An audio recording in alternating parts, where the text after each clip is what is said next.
Le stage de prothèse adjointe est réparti sur 2 années, voire 3, selon la nouvelle réforme. Le stage de la 4e année s'articule essentiellement autour de la réalisation d'une PAT bimaxillaire chez un patient édenté total. Rappelons que le patient est pris en charge par un binôme d'étudiants qui se relaient pour la réalisation des étapes cliniques sous la supervision de leur encadrant.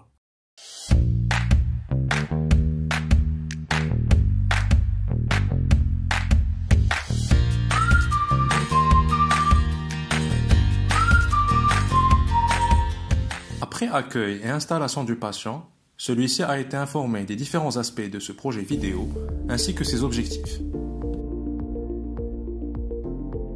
Pour l'utilité de l'enregistrement vidéo, nous avons expliqué au patient qu'on avait besoin de son consentement oral et écrit concernant ses droits à l'image.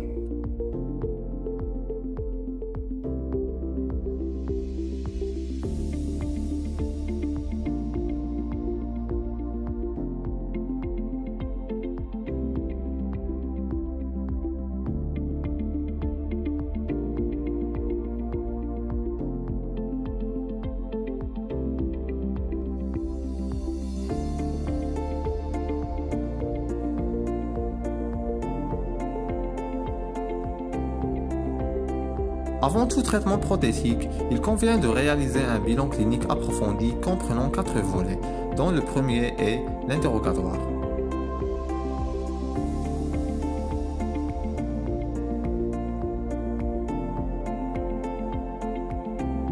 Concernant l'identification, elle permet de recueillir les données personnelles du patient ainsi que certains aspects de son profil psychologique pouvant servir de guide lors de sa prise en charge prothétique.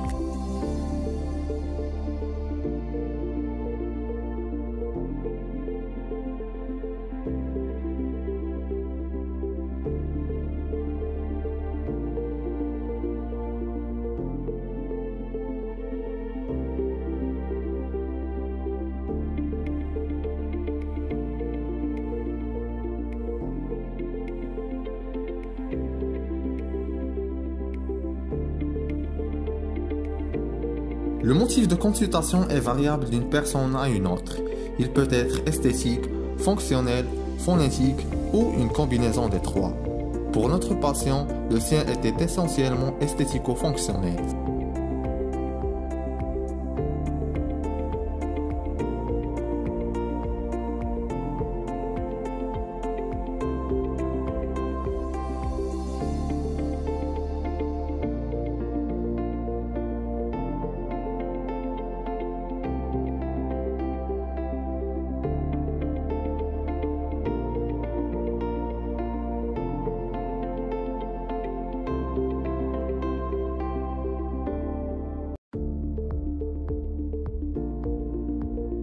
Pour ce qui est de l'anamnèse locale, elle contient 2 éléments. Les antécédents locaux, où il faudra interpeller le patient sur ses différentes visites chez le médecin dentiste, concernant ses soins restaurateurs, ses interventions chirurgicales ou toute éventuelle réhabilitation prothétique. Puis, l'histoire de la maladie, où il est important de connaître la date et les raisons, parodontales ou non, des différentes avulsions dentaires. Selon ses dires, notre patient avait extrait la totalité de ses dents en 2016 suite à des problèmes parodontaux. Pour l'examen clinique, nous aurons besoin d'un plateau simple spécifique à l'examen d'un édenté complet comprenant essentiellement précelle, 2 miroirs, champ opératoire, coton, pavoir, toile cirée blanche. Nous allons voir qu'à chaque étape clinique, ce plateau sera alimenté par d'autres instruments selon l'acte opératoire à réaliser. La fonction de l'appareil masticateur et l'aspect physique, à savoir esthétique, faciès et expression, sont importants à étudier et à interpréter lors d'un examen extra-oral. Le patient présente une forme de visage triangulaire.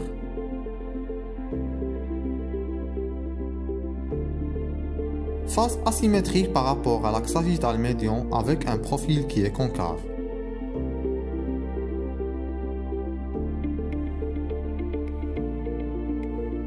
Les téguments de couleur brune ne présentent aucune cicatrice.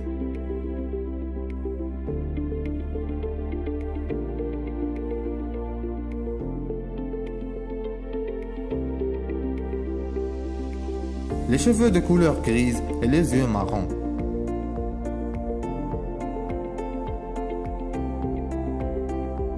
Sillons nasogéniens et sous-montagniers sont marqués.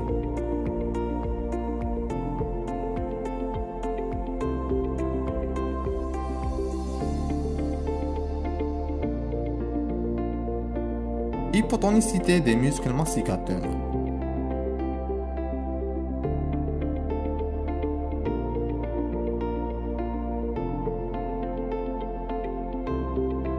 Absence d'adénopathie lors de la palpation des ganglions.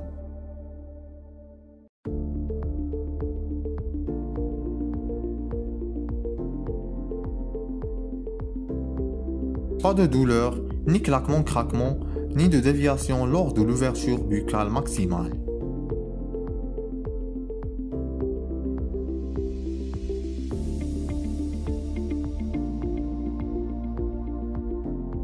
L'amplitude de l'ouverture buccale est mesurée à l'aide d'un compas à pointe sèche.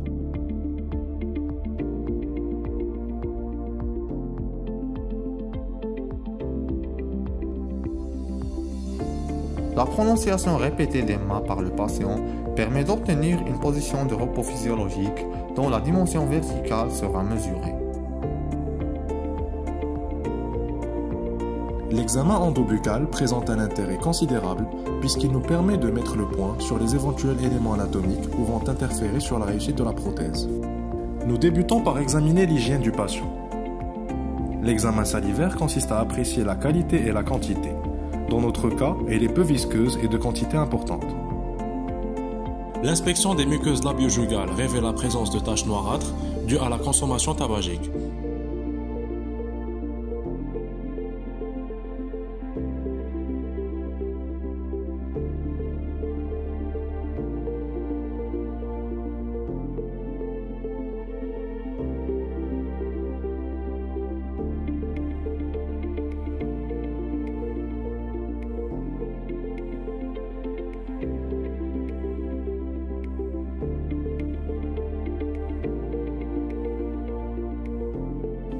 Volume et mobilité normale de la langue.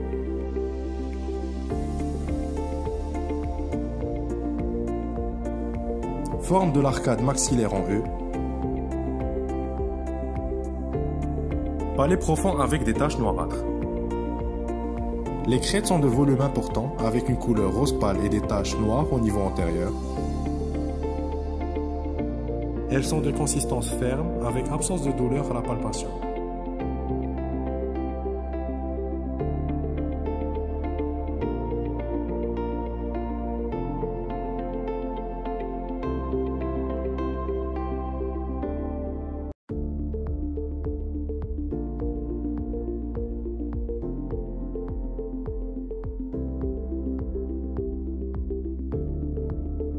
Les 3 freins sont marqués et doivent être respectés afin d'éviter toute déstabilisation prothétique. Le brunissoir est utilisé pour la palpation des zones de Schroeder, mais pour l'utilité de l'enregistrement vidéo, nous allons l'utiliser comme indicateur des zones anatomiques.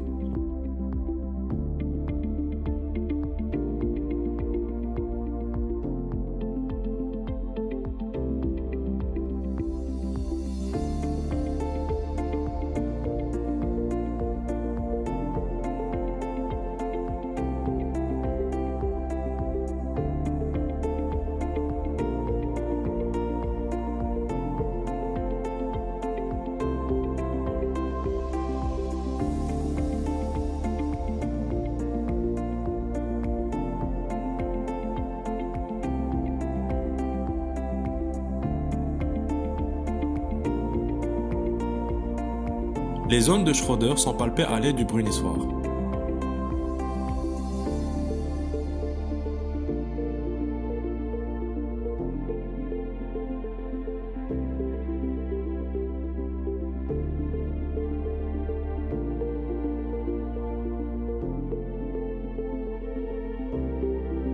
Le palais mou est légèrement incliné par rapport au palais dur.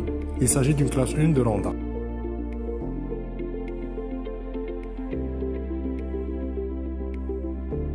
Forme de l'arcade mandibulaire en E. Les crêtes sont plus larges à droite qu'à gauche, de couleur rose pâle et de consistance dure.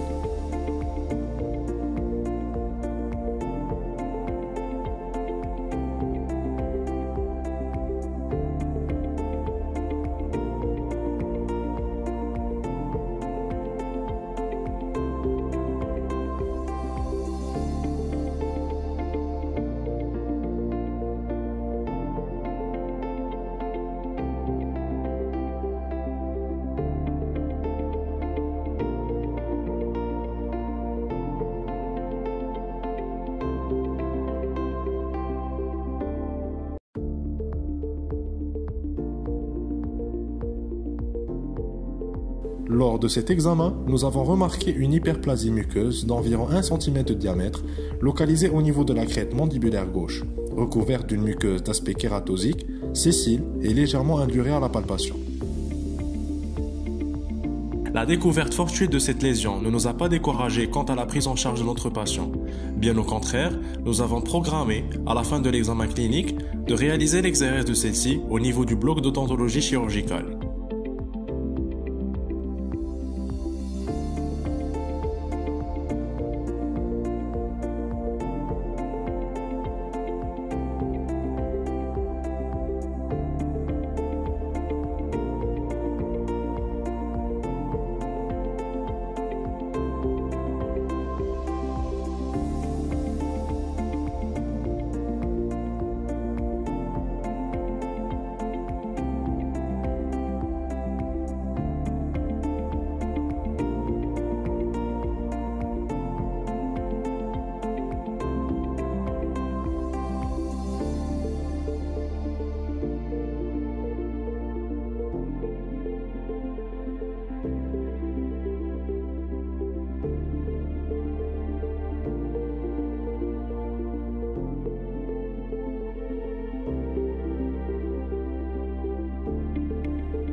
La radiographie panoramique est systématique lors de la prise en charge d'un édenté total bimaxillaire.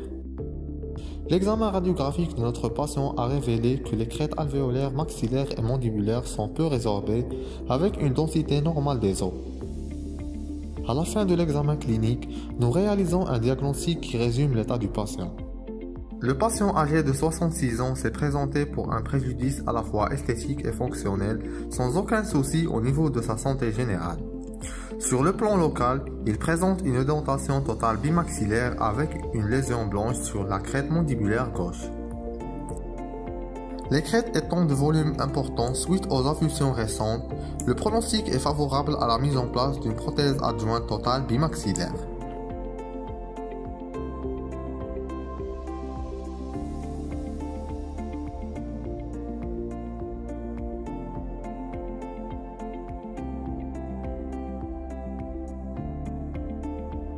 Afin de réaliser l'exérèse de la lésion blanche, le patient, accompagné d'une fiche de liaison, a été amené au bloc d'odontologie chirurgicale.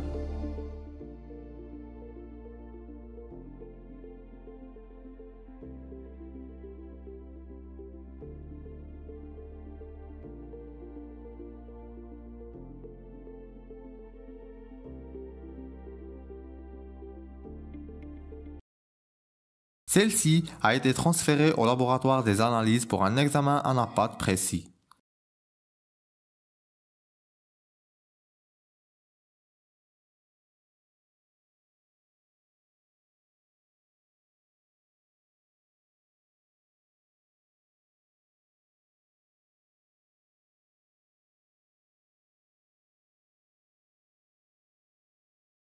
Les résultats ont révélé qu'il s'agissait d'un épilus fibreux sans aucun signe de malignité.